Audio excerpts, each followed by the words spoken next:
Now, families of the Nottingham stabbing victims have accused the National Health Service of gross and inexcusable voyeurism for illegally accessing their medical records. Up to 91 health workers looked up the A&E files of the 3 people killed in the attacks, adding to the trauma on relatives. It takes a number of public bodies where staff have been accused of illegally looking up details of the triple murder of Valdo Calacane to 6, after police officers, prison service and court staff, as well as council and mental health workers, have also been caught out. We can now speak with Emma Webber, the mother of Barnaby Webber, who was killed in those Nottingham attacks. Emma, it's always a pleasure to have you on the show. It genuinely is. This just feels like another indignity, another trauma being inflicted upon the families. 6 sets of public bodies dipping into the medical records. How does that make you feel? It's disgraceful, isn't it? Hi, Martin. It's nice to see you again. Be nice to talk about something where it wasn't some sort of scandalous failure or revelation, but yeah, this one is awful. We only knew about it a couple of weeks ago.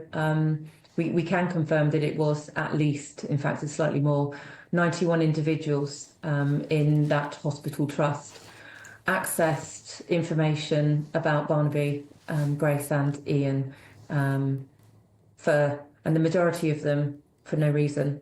And that's only come about as a result of us asking questions with regards to staff accessing information on Calacane whilst he was under the care of the Mental Health Trust.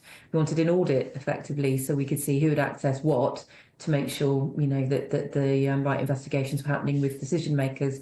And then that threw up an individual who had been suspected of looking with no reason at their information in A&E, and then an audit has exposed at least 91.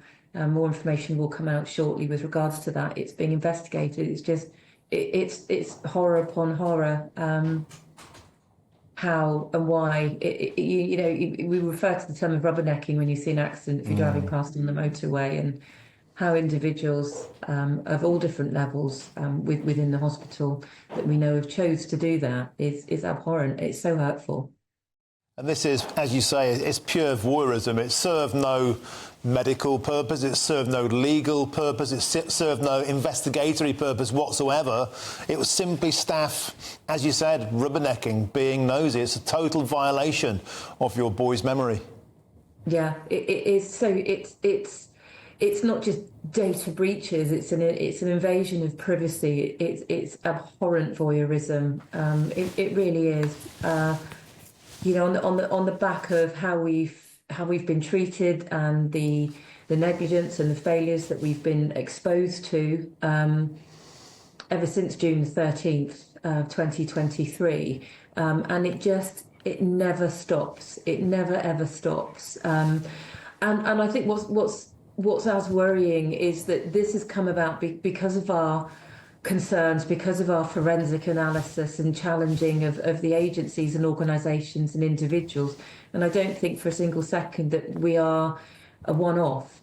I dread to think how often this happens, how much inappropriate behaviour there is amongst staff at all levels within agencies that are there to care for us and protect us and serve. And as is illustrated here, they've done anything but that. But what we will say is that we've got the public inquiry, the statutory public inquiry that we had to fight tooth and nail for. We've managed to overturn and get U-turns with NHS England, with the IOPC with regards to their alleged independent investigations. And what we will make sure is that every single person, individual, organisation and agency who failed will be held to account. Because if we don't do it now, it will never change. It will keep on happening, and it can't.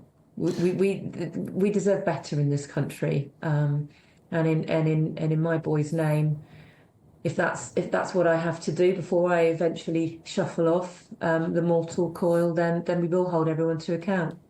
You know, Emma, I've been so repeatedly moved by your resilience and how you've just become this most astonishing campaigner since tragedy was foisted upon you. And I don't know if you saw earlier on, but Katie Amos, the daughter of Sir David Amos, who of course was tragically murdered, today was denied of a full public inquiry, the inquiry that the Nottingham family's got, and she says she feels completely and utterly betrayed and traumatised by that. I'm sure you can empathise with what she must be going through.